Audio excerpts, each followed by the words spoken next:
off so I could step up to you, but take your shirt off right now. I can't do it, dude. I'm in the airport. I don't want to get.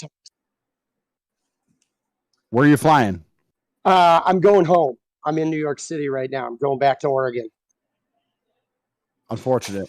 So So Andrew, he's a big fan of you. He's a pro. He's the oldest pro Fortnite player. I am the oldest pro Fortnite player, indeed. And dude, I have nothing personal against you, Andrew, but like, he thinks you're a bitch, though. Some of your philosophy, I don't think you're a bitch. I think you're a water boy. Don't switch up.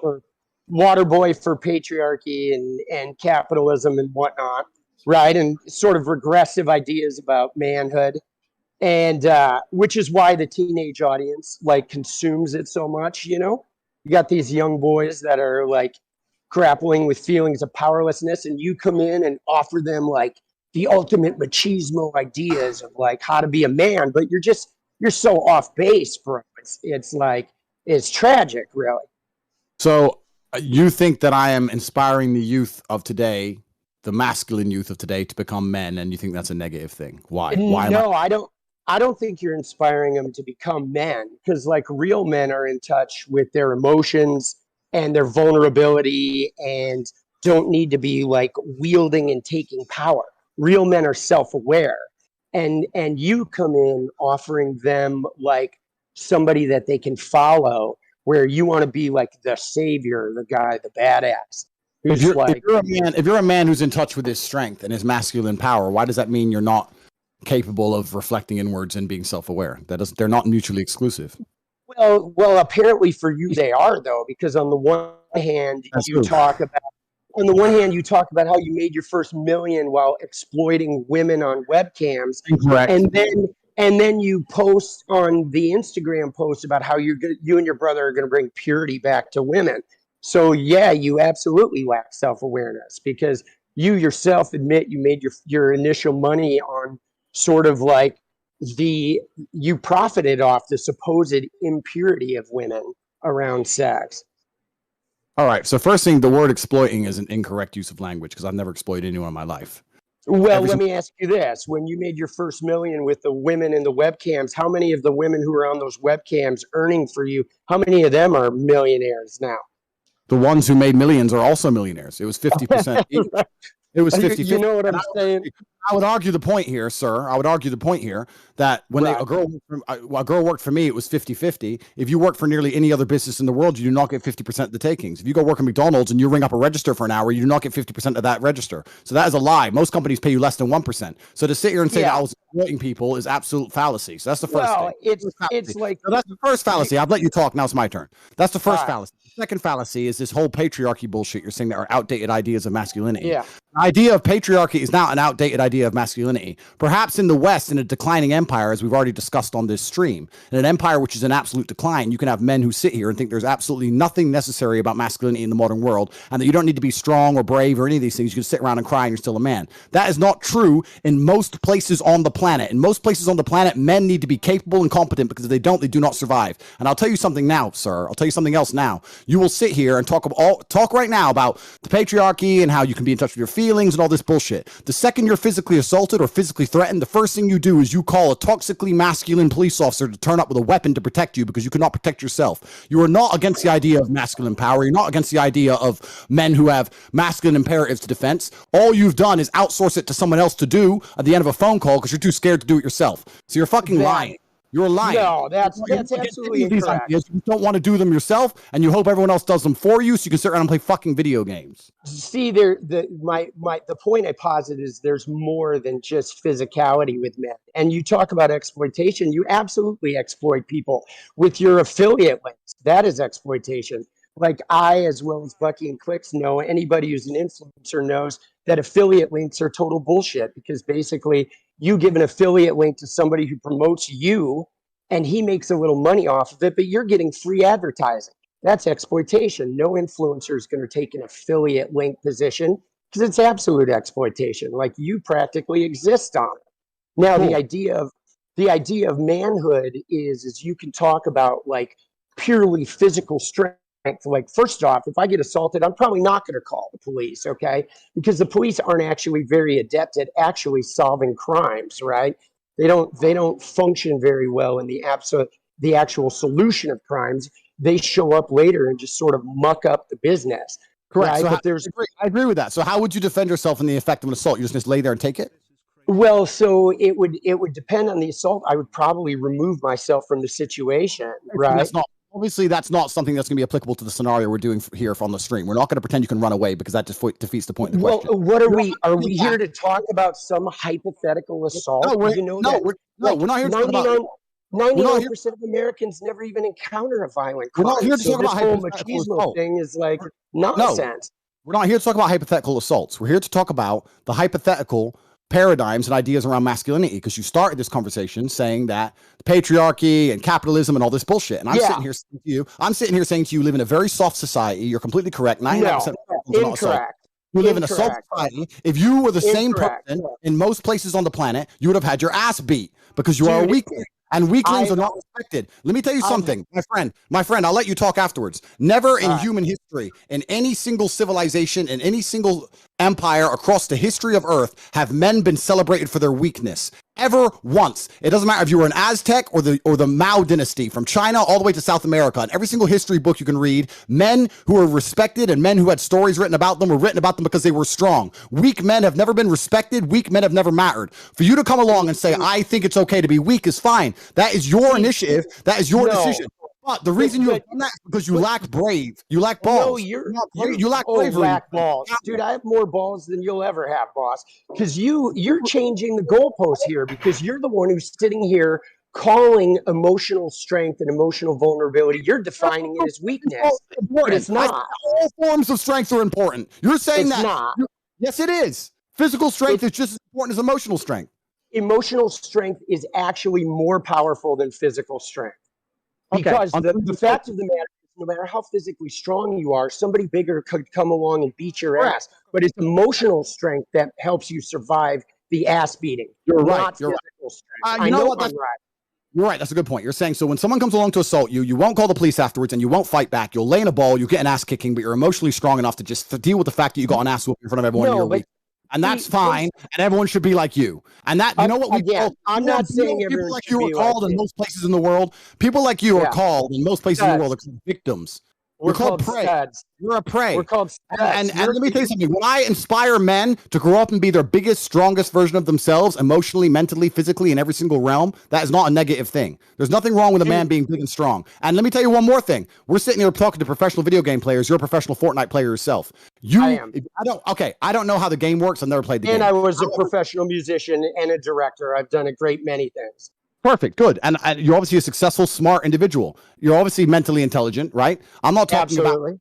I'm not saying that just because someone's strong that they don't have to be mentally adept. I'm not saying that somebody doesn't have to be emotionally adept just because they're strong. I'm not saying that. I'm saying that physical strength is also an important thing. But let's look at the video game Fortnite, which I've never played. It might be incorrect. But if you have stats on your character, you're going to try and max out your strength character. You're not going to have a character which is weak.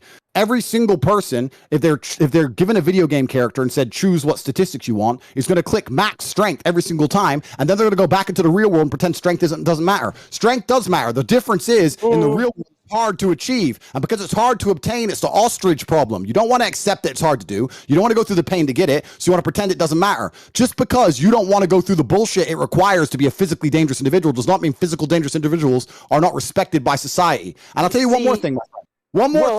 One more thing. Right. If me and you were to stand side by side in front of 100 women, in front of 100 fucking police officers, 100 fucking enemies who want to kill us, whatever it is, they would all choose to fuck with you before they choose to fuck with me. Because they'd look at me and I have a certain status and a certain presence which comes from my physical stature. Not just because of my capability, but because of the things I've gone through to become this physical specimen of man. They know I'm not the kind of guy who you really want to mess with. They look at you and go, he is a victim, because that's what you look like, my friend, and it's your own choice.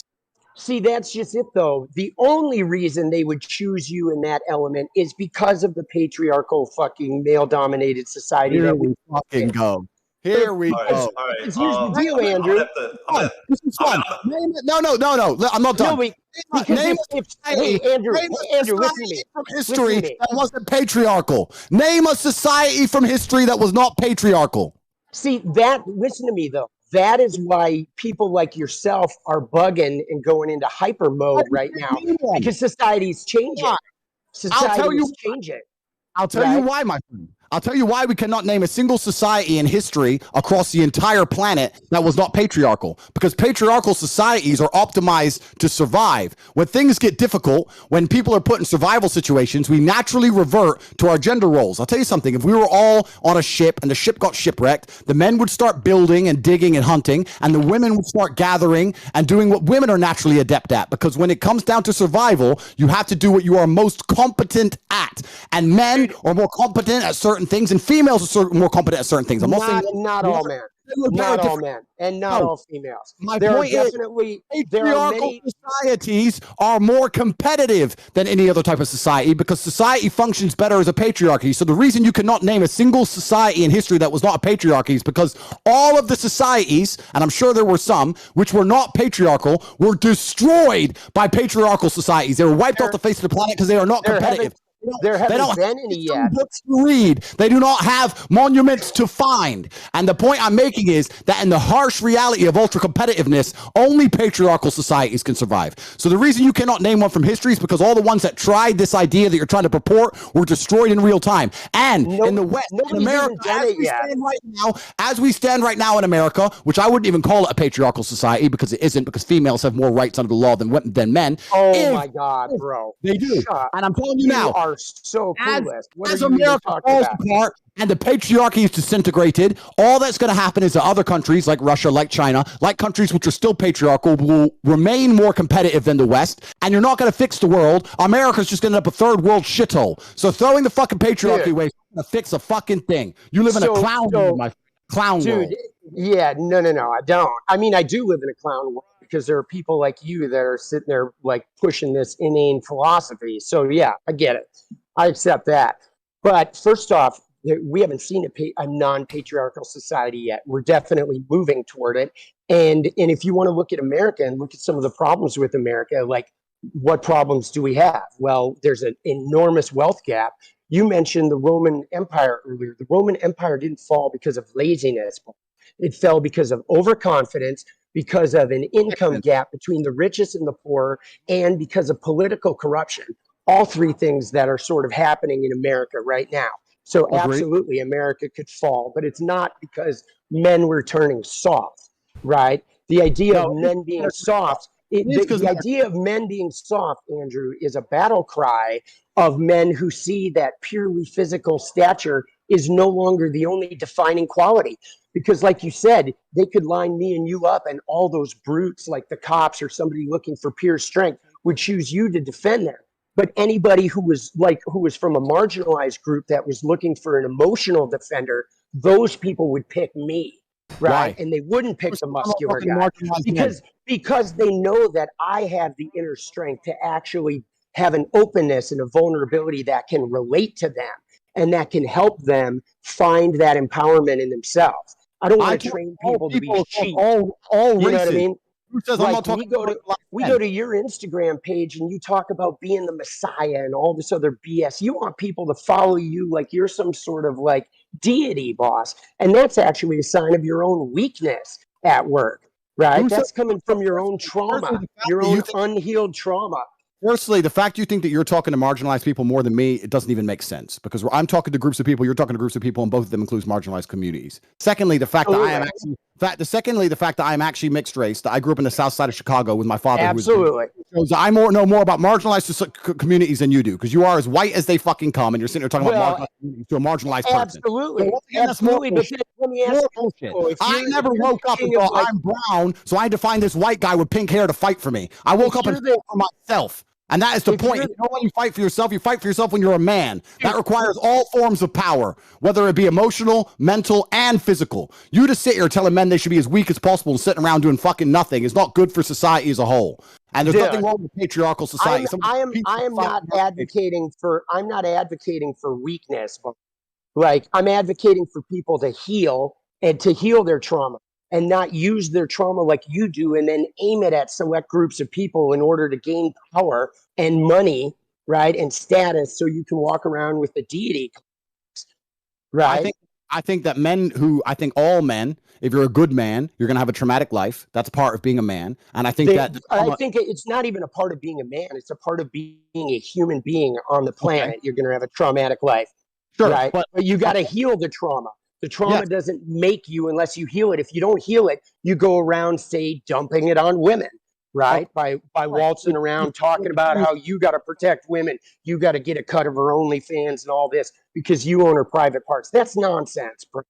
That's nonsense. That's your trauma speaking. It depends how you heal the trauma, right? And when I said that being a trauma is part of being a good man, you said it's part of being a human. I agree, but I think you can be a very, very good woman with a good heart, and you can be a good person. You don't need a traumatic life to be a good woman. However, to be a good man, you need to have a traumatic life because any man who's not had I'll tell you why. Let me answer. Any man who's not had difficulty, any man who's not gone through something that's difficult is not very good at being a man, because when shit hits the fan, people turn to the nearest man in the room and say, what is the solution? Someone just broke in the house, you go to the man. Fucking there's a natural disaster, a hurricane, you go to the man. There's a war, you go to the men. So men who have not been through trauma are not very good at being men because they're not capable of dealing with trauma. Wait, so pause right there though, Andrew, because you said when you go to war, you go to the men, but the only reason you have a war is because of men and their lack of awareness about their own feelings.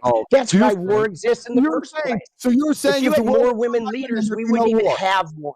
Okay, so if we had more women leaders, we wouldn't even have war. Men literally are responsible for war by a lack of emotional awareness. That's how it starts. Interesting. So let's make this the final point before we move on. You just said that if all the leaders were women, we wouldn't even have war. I said if we had more women leaders, yes, there would be less war. The fact that you hate your own gender so much is quite amazing to me. But actually, I don't hate my own gender. Another point. See, why do you? Point. Let me tell you why you're wrong. No, you don't get to gaslight me and tell me I hate my own gender just because I'm displaying a version of manhood that you're uncomfortable looking at. You don't get to say I hate my gender. I don't give a fuck. That I'm weak because I present a version of manhood that has struggled just like you, that has conquered just like you, but lives outside the idealized patriarchy that was sold to me. You don't get to gaslight me because you're uncomfortable with the type of man that I am. You love men. You love men. Cool. The point I'm making is you're saying that the world wouldn't have a war. Dude, you are backed up against the wall. Wait. No, chill.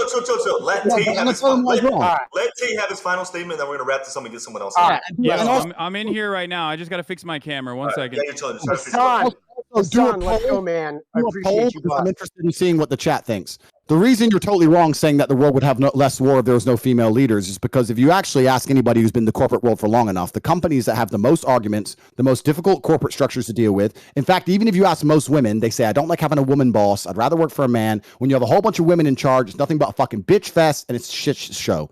Every single fucking person who's ever worked in corporate knows that. Every single person who's ever worked in the world knows that women actually, as beautiful as they are and they're good at lots of different things, they would they would prefer to work for a male boss because it's a stronger, more clear leadership structure. Having a bunch of women in charge of countries is not going to make a fucking peaceful world. And the fact you believe that shows your entire mental model's fucked. Dude. I'd like to actually put a poll in the chat and let's see who agrees with you, who agrees with me. Why will we take a poll in the chat? Of course, teenage boys are going to agree with your hyper-idealized manhood.